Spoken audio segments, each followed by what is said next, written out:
que me produce la amistad, la vieja amistad y, en mi caso, agradecida amistad con don Hugo O'Donnell, está el presentarlo. Porque lo he presentado ya en varias ocasiones, todas gratas y todas importantes. Presentarlo cuando hemos presentado algunos de sus libros. En Sevilla, en Madrid, en el cuartel general de la Armada, en la Academia, y siempre pues con el gusto de presentar a un historiador magnífico, a un gran especialista en historia naval, en historia militar, y a un gran especialista en simbología. Cuando hace años yo visité el archivo del Ministerio de Asuntos Exteriores en París, hace ya bastantes años, antes de que saliera a la ciudad y se fuera pues más allá de la banlieue, yo vi un libro sobre una mesa que se llamaba Los símbolos de Francia. Y esa mañana me dediqué a ver aquel libro y dije, si algún día puedo, haré yo en España un libro mejor que este. Y bueno, pues el destino quiso que fuera nombrado subdirector del Centro de Estudios Políticos y Constitucionales de la Presidencia del Gobierno, y en esa subdirección me encargara yo de las publicaciones. Y dije, esta es la mía. Mi vieja idea de hacer un libro mejor que el de Francia la voy a realizar. Se lo propuse a la directora, doña Carmen Iglesias, que me dio carta blanca, con el peligro que supone darme a mí carta blanca en estas materias, y le dije, vamos a hacer el gran libro, y tengo a los tres autores. Don Faustino Menéndez Pidal para el escudo, don Hugo O'Donnell para la bandera y doña Begoña Lolo, académica de San Fernando y catedrática de musicología, para el himno. Y se produjo el libro Símbolos de España, que es una de las cosas de las que estoy yo más orgulloso en mi vida. Mi nombre no figura en él, puesto que no fui autor de ninguna de las partes. La introducción la hizo doña Carmen Iglesias, como no podía ser de otra manera, pero la idea fue mía y la producción, digamos, fue mía. Y entonces me siento enormemente orgulloso, aunque doña Carmen lo cita y lo pone de manifiesto en su introducción. Y esta fue mi primera colaboración con don Hugo. Fue a verme al instituto, al lado de su casa, le hice el encargo y se produjo el libro que todos ustedes conocen y que para mí pues, es un libro absolutamente canónico. Bien, para ese libro encargamos un dibujo a nuestro amigo Curry, que lo hizo perfectamente. Es un libro, un escudo precioso del escudo de España, que me imagino que conoces bien. Entonces, como ves, yo también a Curry le encargo cosas. Ese libro fue el inicio de una gran amistad, y desde entonces pues venimos colaborando en distintas aventuras, producto de que yo soy secretario de la Academia y él es el censor de la Academia. Yo ocupo la derecha de la directora, ella la izquierda, y procuramos, en la medida de lo posible, trabajar en el bien de la Academia. Por eso, hoy nos va a hablar sobre una cuestión absolutamente importante, como es la enseña real, como es el guión de Su Majestad, y el dictamen de la Academia es el dictamen de don Hugo O'Donnell. Porque cuando se constituyó esa comisión de la que yo antes les he hablado, a mí me encargó don Faustino que hiciera el borrador del texto del escudo y a don Hugo que hiciera el borrador del texto del guión. Y ambos textos corregidos letra por letra, punto por punto, palabra por palabra y discutidos por don Faustino, pues es lo que se envió a la Casa Real.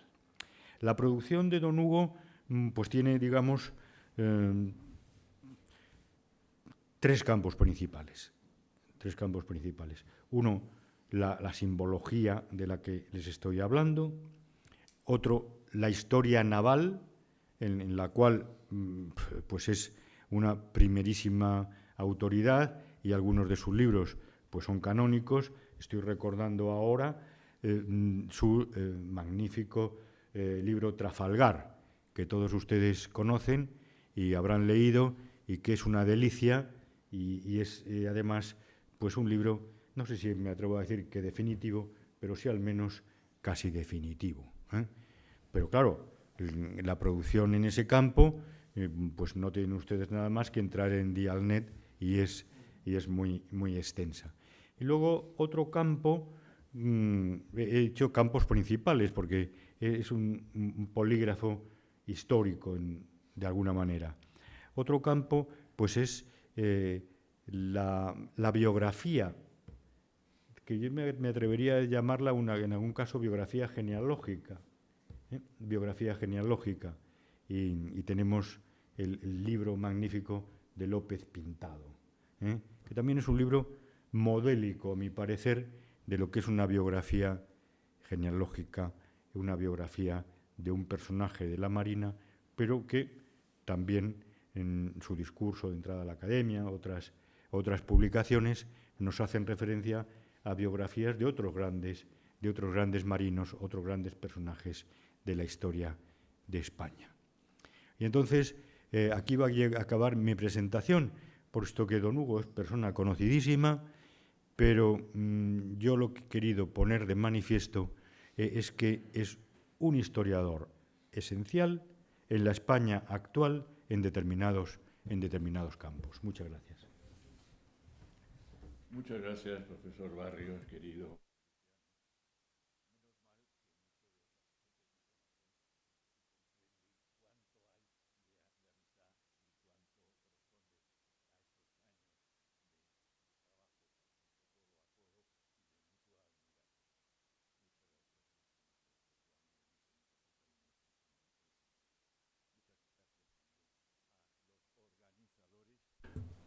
Muchas gracias también a los organizadores de este simposio, de este curso, tanto a la Universidad de Educación a Distancia como a esta Real Asociación de Hidalgos de España, cuyas magníficas instalaciones que tuve ocasión de conocer hace poco en la conferencia del Marqués de la Serna, pues nos honramos todos en utilizar y disfrutamos de estos medios que para mí son todavía un poco novedosos.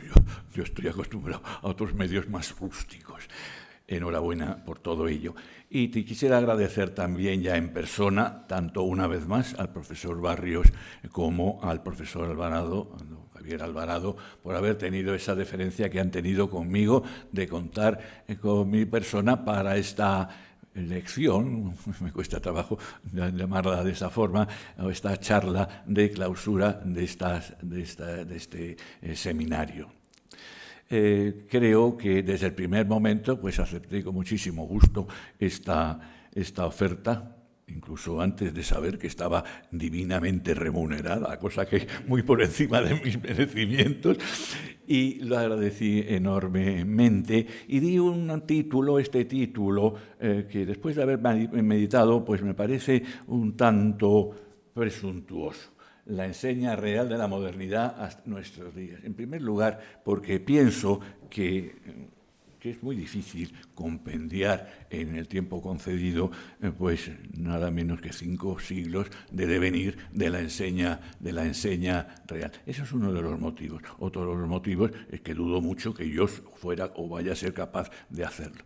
Y en tercer lugar, que yo creo que se espera de una clausura que sea un poco más ligera, un poco más amena, si se quiere, que del verdadero contenido de estas ponencias, que es donde está verdaderamente el meollo de los que han querido asistir como cursillistas del mismo. Yo voy a versar de algo, de acuerdo con los organizadores, que hasta cierto punto pues sale un poco del tema principal, solo un poco, o necesariamente mi conferencia va a salir porque yo no me voy a referir a los escudos, doy por suficientemente ilustrado, por suficientemente documentado cuanto se ha venido diciendo todos estos días, incluso respecto a los escudos que aparecen pintados, estampados, cosidos, bordados, es decir, pintados con aguja e hilo de seda o hilos metálicos de metales nobles, puesto que prácticamente se ha dicho todo y muy poco voy a tener que añadir. Pero sí voy a hablar de esa simbiosis que ha dado lugar a uno de los emblemas de nuestra monarquía a lo largo de los siglos. Estoy refiriendo a un vexilo, a un textil, una combinación entre el textil y el escudo, en que tanto uno como el otro tienen un profundo significado, y no digamos el conjunto de los dos. Ese conjunto, esa enseña real, que hay un momento histórico en que efectivamente pues parece que pierde un poco de la gran personalidad, el gran simbolismo que ostentaba en un primer momento. Como está en la mente de todos, me estoy refiriendo a ese momento de aparición de la bandera nacional, que para el público en general europeo pues se piensa o se figura que es una consecuencia más de la contemporaneidad. Yo, sin embargo, pienso, como en España se adelanta un poco esa institución de la bandera nacional, que se llama bandera nacional y bandera real, se llama de las dos formas, pues se adelanta un poco a 1785. Pienso más que es un fruto maduro de la Ilustración, no de la Revolución. De manera que, pues efectivamente, pues hay muchos aspectos en que esa soberanía que encarna el rey en todos los aspectos, pues de alguna forma pasan a la bandera nacional, que verdaderamente es el primero de los símbolos nacionales y que relega ciertamente a la enseña real a un puesto honorífico, de primer puesto sin duda, pero dentro del mundo de los distintivos. Hoy en día hablamos de estandartes, estandartes reales, latus sensu y strictus sensu. Hablamos de guiones, hablamos de pendones, todos ellos se pueden meter en ese mismo saco general de la enseña real. Y estas denominaciones, o para partir de alguna manera, la mejor forma de partir, el punto de partida, y valga la redundancia, son las partidas. Las partidas son efectivamente el momento en que un compendio legislativo pues nos habla de una manera clara, define y asigna el uso de estos enseñas, de estos distintivos, de estas señas. En esa distinción entre enseñas mayores, en la que están los estandartes reales strictus sensu, y están también esa enseña que está reservada de alguna manera a esa enseña que denomina cabdal. Podríamos traducirla como caudillal, si esa palabra existiera en nuestro diccionario, y que tiene un hondo significado y una honda trascendencia, puesto que va a estar muy relacionada con esa segunda persona, ese alter ego del rey, que va a ser en las ocasiones, especialmente en las ocasiones militares, el lugarteniente, el que va a ocupar la tenencia, la figura del rey. Y luego habla de pendones en general, que ya no entran de estas condiciones, son pendones también de caudillos de mesnada, pero no tienen esta primera importancia de las enseñas mayores. Sin embargo, debo señalar que también tenemos que referirnos a esas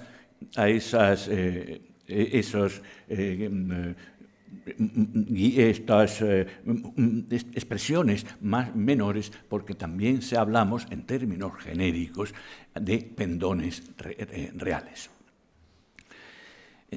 Una vez más tenemos para orientarnos un poco, o por lo menos orientarnos al significado que tuvieron en su momento estas definiciones, a la etimología, a la semántica.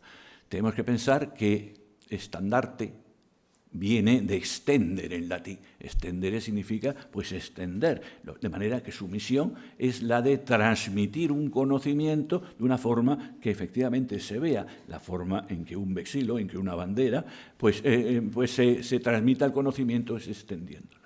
Especialmente o muy especialmente los estandartes. Los estandartes exigen una condición de rigidez superior al resto de las banderas, exige también un marco, o especialmente un marco metálico o de madera, más antiguamente, en el que se pueda encajar de forma que no le afecten pues las vicisitudes de las banderas normales, que no les afecte el viento, porque una bandera tremolando o como consecuencia de una ventolina, pues es muy difícil de distinguir lo que encierra en sí.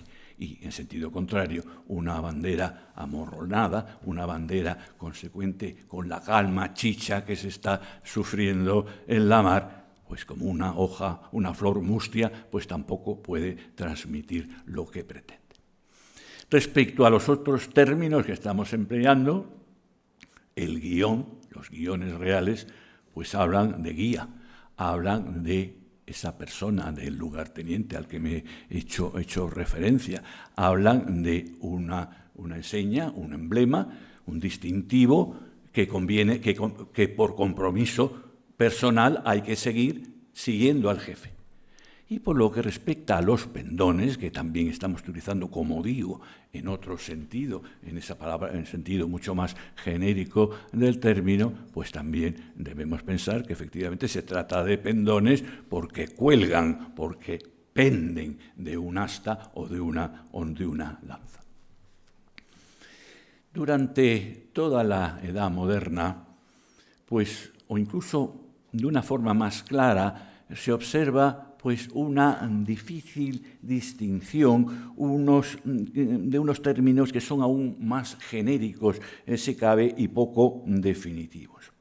Podemos hablar del estandarte real como un estandarte más solemne, podemos hablar como un estandarte pues mucho más rico, y también podemos hablar de un estandarte de mayor tamaño.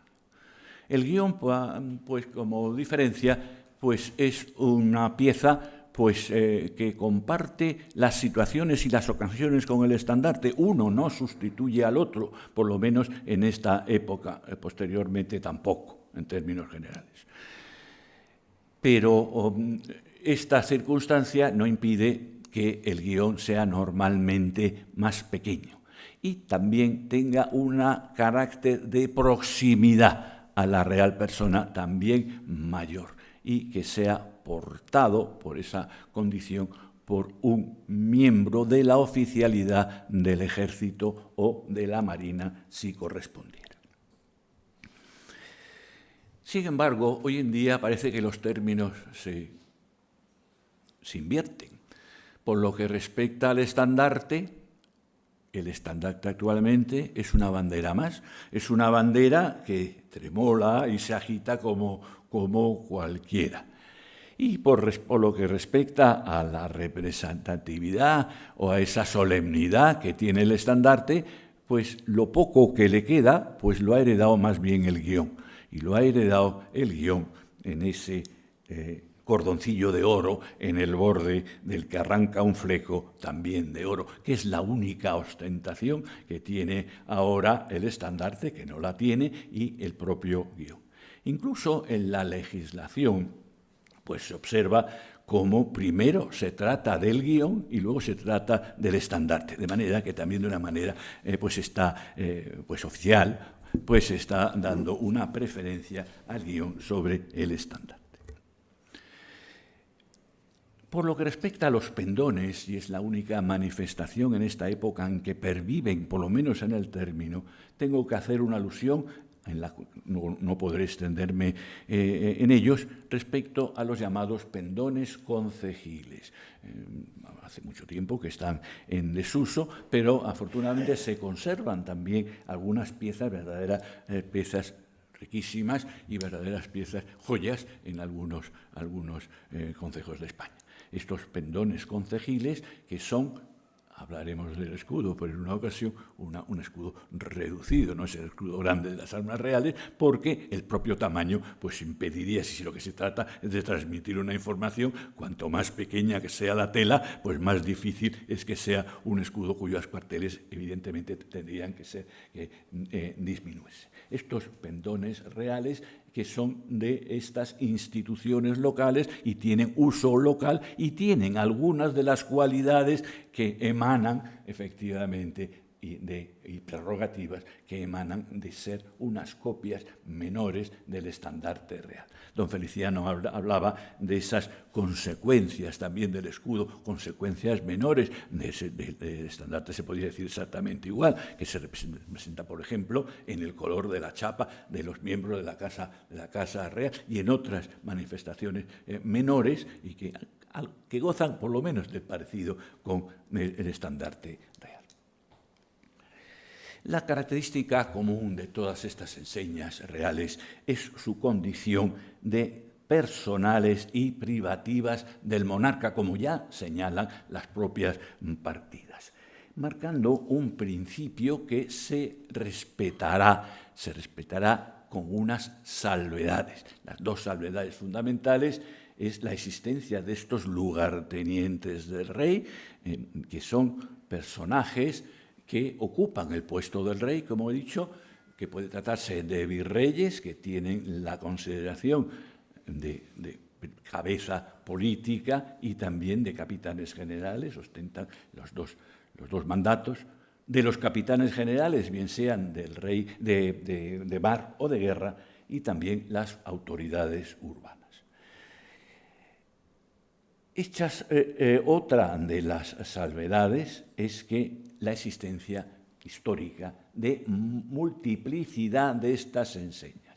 El estandarte es uno, pero naturalmente precisa que haya muchos o varios ejemplares, especialmente en India, no están tan lejos, no pueden ver la persona del rey y sin embargo van a practicar muchas ceremonias, entre otras la ceremonia del paseo del estandarte, en la cual me centraré un poco más adelante, pues precisaban muchas de estas piezas. Porque el estandarte tiene una cualidad muy bonita, como se expresa documentalmente en documentos de la época, que se considera cuerpo presente del rey. Cuerpo presente del rey cuando el rey está obligadamente ausente. Y cuerpo presente del rey también cuando está presente, referido al guión, porque el guión antecede la comitiva regia. Abre la comitiva como aviso de que la persona física del rey va a ir en el puesto de honor que le corresponde, que es al final de la propia comitiva. Por lo que respecta a la mar, la capitana real, no solamente, cuando hablo de capitana real, me estoy refiriendo tanto al mundo mediterráneo de las galeras como al mundo atlántico de los buques de alto bordo.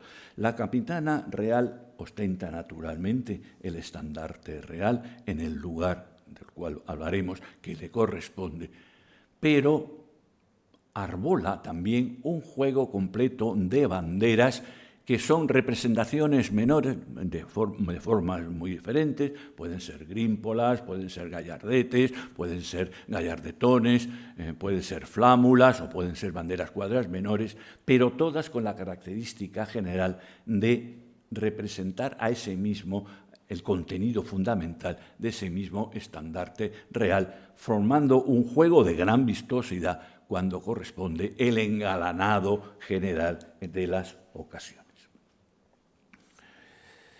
Quisiera señalar también porque me pareció muy digno de ser señalado respecto a las partidas, porque es una expresión muy bella cuando habla de esos alter egos del rey, que son soberanos de un día. Efectivamente, la característica del rey es que durante esa condición dura durante toda la vida.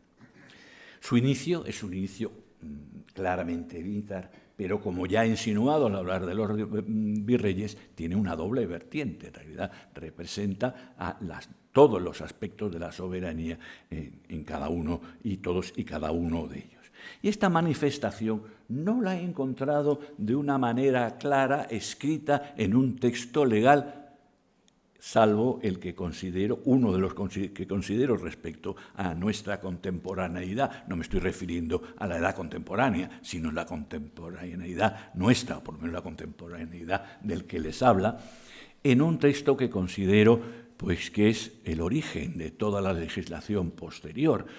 Sobre ello pues se ha modificado, se ha variado, se han marcado criterios completamente diferentes, se ha incluso politizado, si se quiere.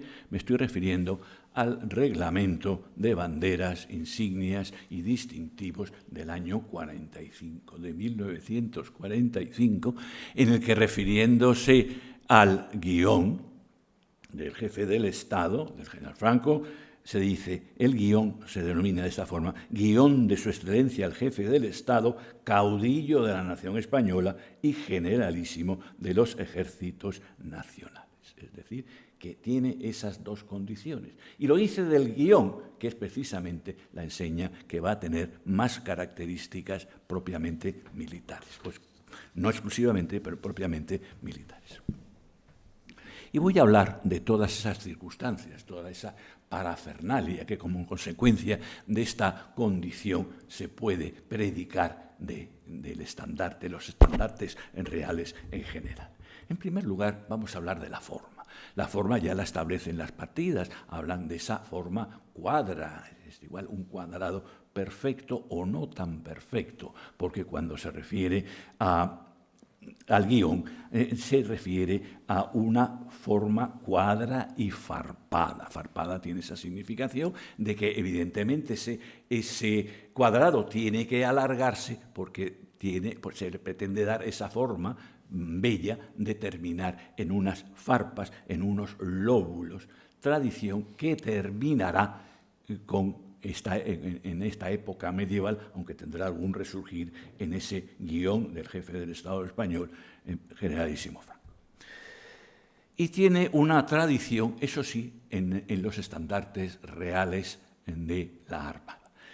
La forma lobulada es una forma de continuar el batiente, es decir, el extremo opuesto a la vaina, manteniendo pareciendo adaptar una forma cuadrilonga cuando en realidad son banderas cuadras. La bandera cuadra continuará para estas enseñas reales con una excepción en un periodo de poco estudiado por la vexilología, que es el reinado de Fernando VII. Los oficiales de mar y guerra, ahora oficiales de la Real Armada, los comandantes de los buques, reciben en esta época, como en todos los países del mundo, una serie de reproducciones de cómo son no solamente las banderas nacionales, sino también los estandartes reales. Y la única representación que tenemos de un estandarte real de forma cuadrilonga, es decir, rectangular, es ese estandarte real en rojo carmesí, como veremos que son todos los demás, o prácticamente todos los demás, en esta forma en el reinado de Fernando VII. Respecto... Bueno, este modelo pues incluso sigue o lo vuelve a reintroducir como con características reales, pues don Juan Carlos como príncipe de España y sigue hasta ahora, pero insisto en que es una continuación de ese famoso reglamento de 1945 que se lo concedía al jefe del Estado. Por lo que respecta al tamaño, pues lo determina la función y el lugar, por lo menos históricamente. Luego se regulará a muchos tamaños, entonces lo determinará la función y el lugar. Durante la época de la navegación a vela, la visibilidad del estandarte exigía un tamaño normalmente superior al 4x4 metros, 3 metros por 4, en el caso muy corriente de que se tratara de estandartes lobulados. Y por lo que respecta al lugar en los buques de alto bordo, es, en un primer término, lo que se denomina lo alto y pimpollo del palo mayor, o del mástil mayor. Lo alto pimpollo y pimpollo, es decir, el mastelerillo del palo mayor.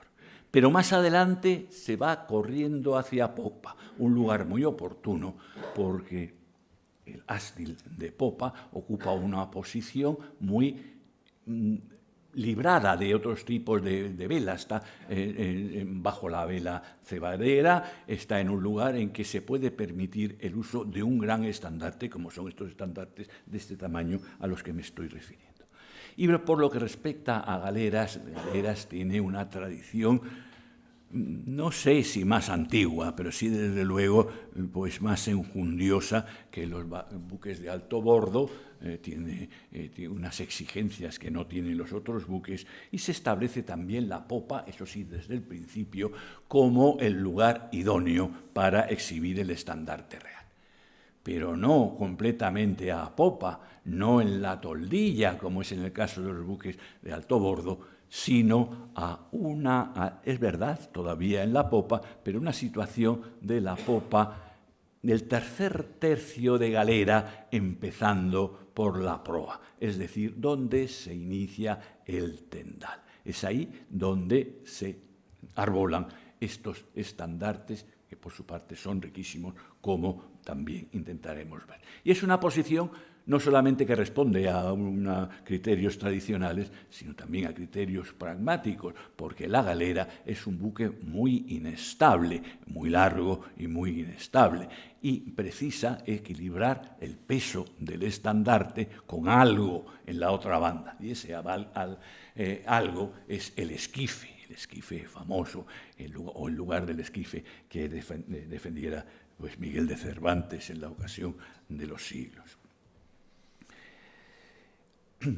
Los estandartes y guiones no se distinguen entre mar y tierra, su nuevo y discreto tamaño en el reinado de Fernando VII. Volvemos a la excepcionalidad de ese reinado, en el cual tampoco se especifican tamaños, pero sí se dice una frase muy significativa en uno de los pocos tratadistas que se interesan por este tema, que es también un marino, Timoteo Oscandan.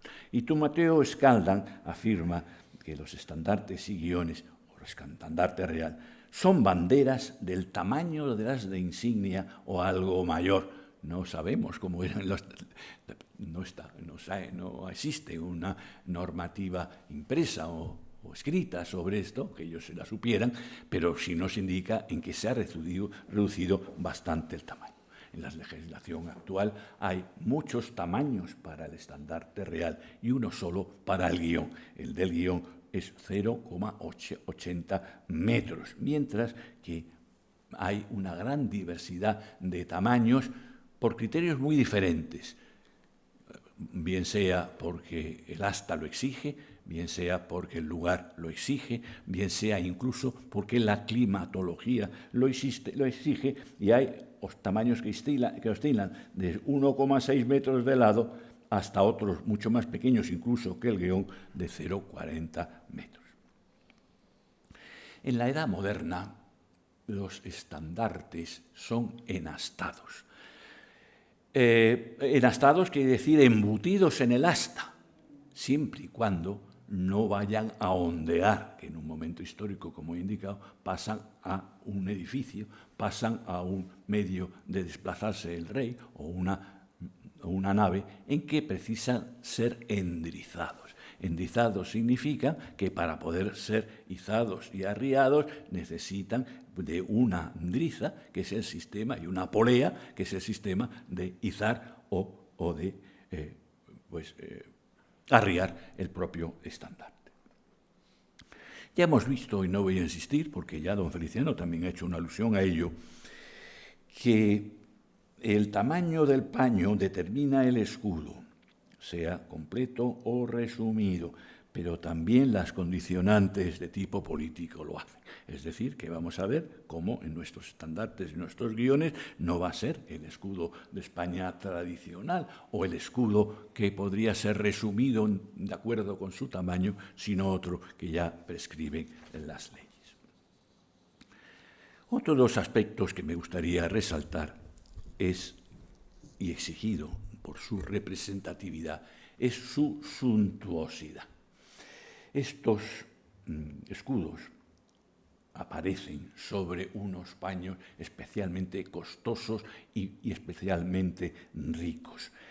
Son unos paños de raso adamascado que parece ser que tienen entrada en Europa pues a partir del siglo XIII y que pasan a ser la vestimenta pues de los grandes próceres del momento, las grandes autoridades y también de la propia Casa Real, no disponiendo de un vexilo de mayor categoría, pues pasan a ser el material del cual se hacen los estandartes reales. Estandartes reales bordados de realce, con perlas de adorno por ambas caras. Es un conjunto que hoy día lo entendemos menos, pero cuando se saborean los documentos y las relaciones, se habla de ese crujir real, de ese crujido que produce el estandarte en el pleno sentido de la palabra, en los ejemplares especialmente ricos y especialmente ostentosos de la palabra.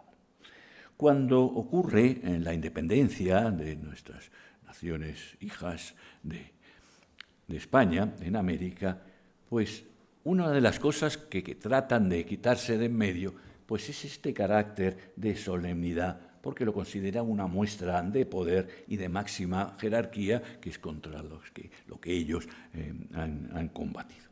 Y subrayan, y hacen un alarde de subrayar, un alarde escrito, documentado, de austeridad, señalando que los estandartes presidenciales, que son los herederos de los estandartes reales en cada una de estas nuevas naciones, pues son extremadamente austeros y carecen de estos ornamentos que son propios de un régimen caduco y no les corresponde. Y este afán de no parecer pretencioso, yo lo detecto también algo en nuestras enseñas reales actuales. Lamento que, si bien hay algún caso, como es el caso del guión real, que parece ser la enseña más importante, como he indicado, que se elabora en tafetán de seda, otros, puede que, alegando también razones pragmáticas, pero yo creo ver algo más en ello, pues son de unos materiales pues de andar por casa. Estoy hablando de terciopelo de algodón, en el mejor de los casos, de lanilla, incluso material acrílico. Es verdad que históricamente los estandartes reales en ambientes especialmente duros, como puede ser el ambiente del mar, no podían revestir esas características que el estandarte portado en tierra, pues entre otras cosas porque el peso lo impediría, pero también se deteriorarían enormemente en esas condiciones y utilizaban pues otro tipo de cotonería o una olonilla de velas. Tengo que señalar que nuestros reyes no embarcaron nunca en este periodo para una acción naval. Y para viajes sí, hicieron viajes desde tiempos del emperador y tiempos de Felipe II a Flandes y de Flandes, o más actualmente pues en tiempo de la entronización de Carlos VII de Nápoles como Carlos III de España. Por cierto, que tenemos que lamentar todos los que nos gusta estos temas, una pérdida única con motivo de la Revolución de los Claveles. En la Revolución de los Claveles había unos cuadros en que representaban este viaje y aparecía ese estandarte real a bordo de la Capitana. Como saben ustedes, la embajada española fue asaltada y desaparece. Se quemaron estos, entre otras muchas joyas. Que yo sepa, no hubo ninguna reclamación diplomática en aquellos tiempos en que estábamos viviendo. En el mar, y hasta el siglo XVIII, también en tierra, en los estandartes reales se añaden estas advocaciones, y evoco lo que explicaba para el excursión del escudo, esa pretensión de poner la Inmaculada, bueno, que muy bien, me parece una solución muy devota, pero no de aplicación al caso. Pues sí, en los estandartes reales tradicionales, y hasta el siglo XVIII, aparecen advocaciones religiosas. Por lo que respecta a los estandartes reales, aparecen pues unos santiagos. El término Santiago es un término genérico, es decir, puede representar al apóstol Santiago o puede referirse a otra imagen religiosa, como puede ser el caso de Inmaculadas también, pero sobre todo de crucifijos, también efectivamente de patronos especialmente representativos y desde luego Santiago. Vemos aquí conocido como el pendón de Oquendo, de nuevo un uso, si se quiere, indebido de la palabra pendón. Pendón, claro, pende de algo, en que aparece Santiago Matamoros. Esta advocación es especialmente usada. En el Mediterráneo aparece como Santiago Mataturcos, turcos con sus coletas, siendo cortadas sus cabezas por el apóstol, con la esperanza de que por esa coleta pues Alá los llevara al paraíso de las Huríes. Y sin embargo, en el Atlántico son matamoros, porque estamos hablando del siglo XVII. Los turcos poco tienen que hacer en el Atlántico, pero sí esas soberanías berberiscas del Atlántico, como es el caso de Salé o que es el caso de Tetuán, que están esperando a las naves que van a las Indias, pero sobre todo a las que vienen a las Indias.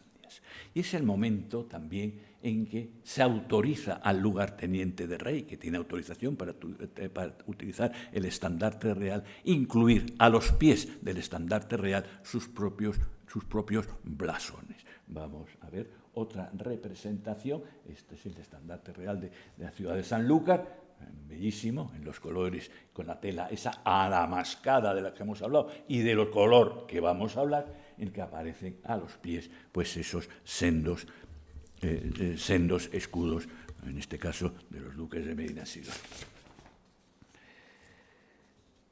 Otro de los temas que inevitablemente tenemos que hablar es del ceremonial.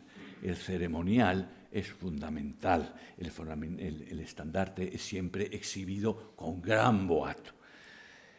No solo con motivo que es quizás el más conocido o el más mencionado, de la sustitución de la proclamación real, sino de muchas otras circunstancias que pueden acaecer a la familia real. Pueden ser nacimiento de infantes, pueden ser enfermedad y rogativas por los infantes, puede ser también el advenimiento, en casos más concretos, de un nuevo virrey a Indias, o puede ser, desde luego, las situaciones de combate. La recopilación de leyes de los reinos de Indias, por lo que respecta a las ciudades de América, señalan la obligatoriedad de exhibir el estandarte por medio del paseo del estandarte una vez al año, normalmente coincidiendo con la fiesta patronal, es decir, la Pascua de Reyes en Lima, el San Hipólito en México o la fiesta de San Andrés en Manila. En España, desde luego, en la procesión del Corpus.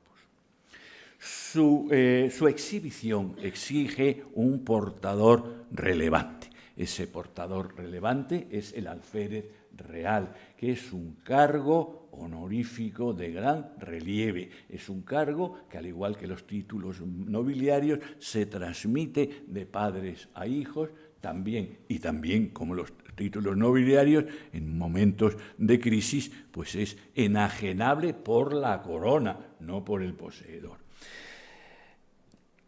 Y este empleo le pertenece en propiedad y se constituye en custodio de ese estandarte, el cual jura y conserva o preserva en su casa. También ocurre en un momento determinado en que no existe un alférez real, en que el portador o el exhibidor del estandarte real sea un edil municipal, normalmente de turno rotativo. Y se observa también documentalmente cómo, cuando hay el deseo de estos nuevos ayuntamientos, de tener más relevancia incluso respecto al derecho de transmisión histórica, pues que trate de convencer al rey que se suprima en tal o cual ocasión en la presencia del alférez mayor. El alférez mayor también es su portador, sobre el hombro, en el paseo, acompañado para mayor honra y veneración por el virrey, si corresponde, por los oidores, por 2 maceros y todo el cuerpo de la ciudad, acompañantes del real pendón, hasta que esta circunstancia queda abolida por el decreto de Cortes de 7 de enero de 1812. Tenemos aquí una representación bellísima de cómo podía ser ese paseo del estandarte, en que ya figura el momento de la llegada y el momento del emplazamiento del estandarte sobre peana en el lugar presidencial. El alférez es quien saca en las funciones el estandarte de su posada, de su alojamiento, y lo ondea desde un balcón, casas consistoriales o otro lugar, depende de donde de cara se haya reunido, en la plaza anterior, se haya reunido el pueblo. Y en un momento determinado en que cesan las voces, el griterío de los asistentes, da también esos gritos de estilo. El oíd, oíd, oíd, Castilla, Castilla, Castilla, si corresponde, otro reino si corresponde, la ciudad, obvia, cualquier otro, por el rey nuestro señor. Otro aspecto también a considerar, también a matacaballo, como tenemos que hacerlo todo, es el hacer la cortesía con el poder real, con el pendón real. Hacer la cortesía significa la genuflexión a su paso, y algo que nos puede sorprender más entre los militares. Los militares no saludan o no recuerdan su juramento militar en el extremo del bicornio, sino que también se destocan del propio bicornio. Tengo que hacer una observación respecto a esta ilustración del Archivo General de Indias, y es que los pueblos de indios también quieren tener ese derecho de pasear el pendón.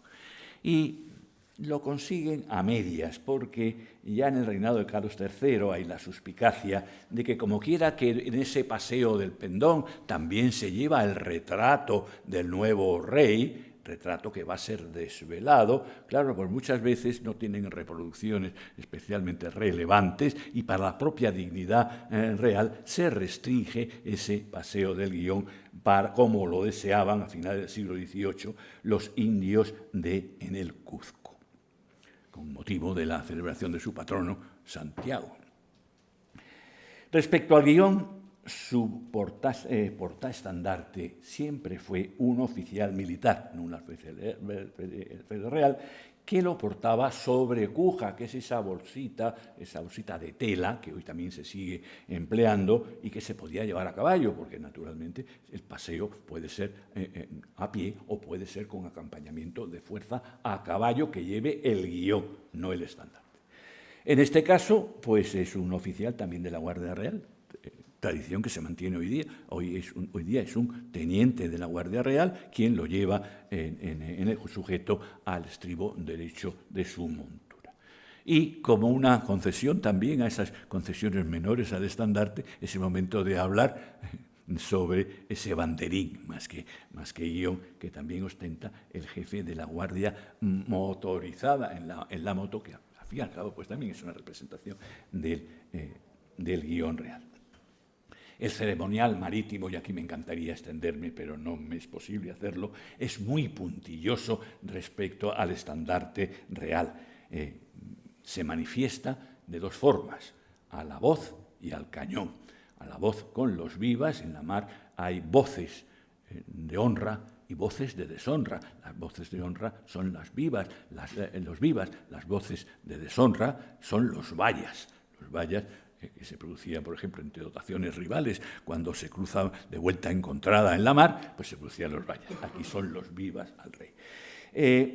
Hay la duda, o persiste la duda, si ese homenaje se hace a la persona del rey o al estandarte. Y es muy difícil de determinar, porque la persona del rey embarca en el momento en que se iza el estandarte y desembarca en el momento en el cual se arría. Y he querido dejar para el final, y ya dándome prisa, el aspecto más relevante, que es el color. El color, todos tenemos en mente, ya que desde tiempo medieval, que se ha elegido o se ha sucedido sin que sepamos muy bien por qué ese color rojo, ese color rojo fuerte. En los documentos se habla de rojo indio, rojo subido de la rosa castellana. Ese rojo subido que por los pigmentos utilizados, pigmentos normalmente sacados del óxido de hierro natural, de ese color del planeta Marte, por eso se llama el planeta rojo. Y un estandarte que efectivamente es rojo, que es rojo carmesí, que es rojo, pero que está en todo caso muy guarnecido de oro. Tan guarnecido de oro que el oro no es solamente una guarnición, sino que constituye también uno de los colores fundamentales de la casa real o del estandarte real. Se podría acudir, yo prefiero acudir, y para ser breve, pues a una referencia ya muy manida, muy utilizada, de esa expresión, de ese personaje clara en la Dama Boba de Lope de Vega, que habla o define el orto solar de esta forma: salía por donde suele el sol muy galán y rico, con la librea del rey, colorado y amarillo.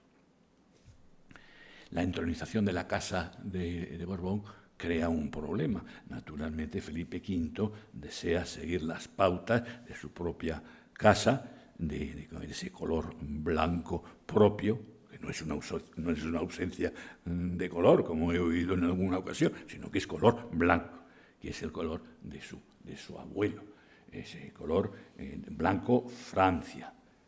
La couleur blanche du roi es celle de la France et des Français.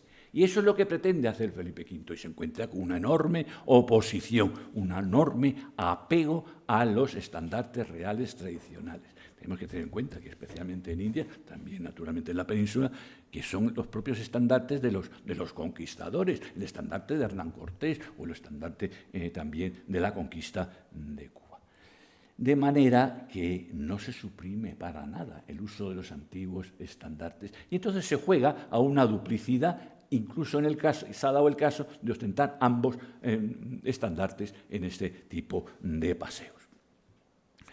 Y esto lo prueba la propia ceremonia de proclamación, o el alzar pendones de Luis I en Zaragoza, que lo hace de un escudo cuartelado en cruz y sobre raso carmesí, rojo carmesí. Todos tenemos en mente esas dos excepciones históricas. La primera, que se produce en ese año tan especial como fue 1834, que es la promulgación del Estatuto Real, que en su momento se vio como una gran concesión. Luego los liberales lo considerarían como una cosa de lo más carca, con vista, de luego, comparado con la Constitución del 12. Es el momento en que la reina gobernadora, María Cristina, se encuentra en una encrucijada muy difícil solución. Tiene que acudir prácticamente, estalla la Primera Guerra Carlista, y gran cantidad de los oficiales y también de la tropa y de la Guardia Real se pasan en masa al pretendiente.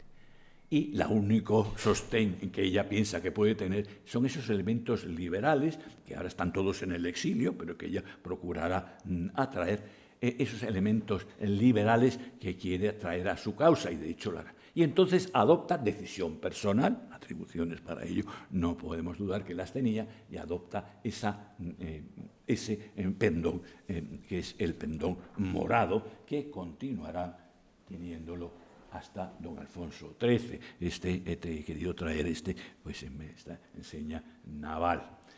El color morado, y lo hace porque ya había una tradición romántica por un lado y tradición histórica, entre comillas, por otro. También ustedes saben de lo que estoy hablando. La tradición pues romántica es que el año anterior acaban de apresar a Mariana Pineda, y que va a ser ejecutada ignominiosamente, desde luego, y cuando se efectúa el registro de su casa, pues aparece una bandera morada bordada, que luego se descubriría que no pretendía ser una bandera del nuevo régimen, si es que pretendían instituirlo, no republicano, pero sí liberal, de una asociación, digamos, que había adoptado este emblema. Esto por lo que respecta al sentido romántico que compartieron muchos de los hombres de ese tiempo. Y otro, ese falso criterio histórico que atribuye a los alzados de 1520-1531, con ocasión de las comunidades de Castilla, el haber adoptado ese guión morado de Castilla, que no tiene ninguna prueba histórica. Si existe alguna prueba histórica es de que esas comunidades sublevadas utilizaron, ¿qué iban a utilizar? Pues lo que significaba su símbolo personal y local, los pendones concejiles, es decir, la reproducción también en color del estandarte real. He traído aquí una reproducción preciosa de la villa y tierra de Sepúlveda. Sepúlveda, de hecho, pues no llegó a tomar partido ni por tirios ni por troyados, pero sí nos demuestra cómo eran los pendones concejiles de la época, idénticos, y que naturalmente estos criterios que yo simplemente pues sigo los de mis grandes maestros también en la Academia de Historia, empezando por don Antonio Cánovas del Castillo y siguiendo por don Jorge Guillén, pues de que efectivamente hay motivos tradicionales de peso. Y el otro momento, pues también lo tenemos en mente, tanto uno como otro son por motivos políticos y no motivos históricos. La otra excepción se producirá durante la vida de don Juan Carlos, en que surge ex novo para el paño y sin base histórica alguna ese azul oscuro para el paño de nula tradición entre nosotros. Y el 22 de abril de 1971 se dota de guión al Príncipe de España, cuando el color tradicional, yo estoy convencido que el Príncipe de España fue consultado para saber qué color quería, y él optó por dos razones, estoy haciendo una presunción. Una, porque el color rojo tradicional ya estaba ocupado por el jefe del Estado en ese pendón y en ese guión del cual le he hablado. El pendón de Franco es lo más tradicional del mundo, es un pendón súper barroco, además también unas aspiraciones también bastante insólitas, pero efectivamente es el tradicional, de manera no va a coger el mismo. Y por otro lado, se define su monarquía como una monarquía nueva, una instauración tradicional, desde luego no una restauración que hubiese exigido efectivamente la restauración. El Real Decreto de 2014 vuelve a establecer el rojo carmesí, pudiendo autorizar en ausencia del rey, la reina y la princesa de Asturias, como se hizo siempre. Quiero señalar, como añadido a lo que ha dicho don Feliciano, que efectivamente la introducción del nuevo guión de la princesa de Asturias, el príncipe de Asturias primero y luego de la princesa de Asturias, fue una concesión de tipo también político, por así decirlo, ese azul claro, ese azul del propio Principado, en que la Academia de la Historia se definió también a favor del color, no solamente de las armas, sino también del color innovador, por la sencilla razón que no rompía ninguna tradición, porque nunca, insisto, ni el príncipe de Asturias había tenido guión propio, había tenido el compartido, la reina tampoco, compartido con el propio del jefe de la casa, del soberano. Perdón por haberme excedido en el uso de la palabra. Muchas gracias.